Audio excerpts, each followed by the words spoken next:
Ngayong araw, pupunta ako sa Magsaysay office para sa aking dispatch day. Ito na yung kahuli-hulihan na pupunta ako sa office.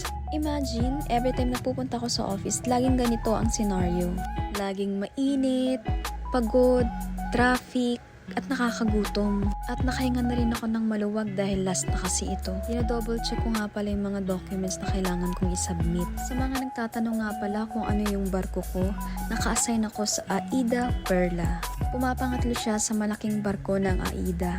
And Europe country ang aming itinerary. So, I'm finally here. Kailangan ko lang mag-waiting. Itong mga nasa unahan ko, dispatch na rin nila, mga kasabayan ko. Binigay na nga pala sa akin lahat ng mga documents ko, especially yung guarantee letter, OEC, flight details. Haggard check!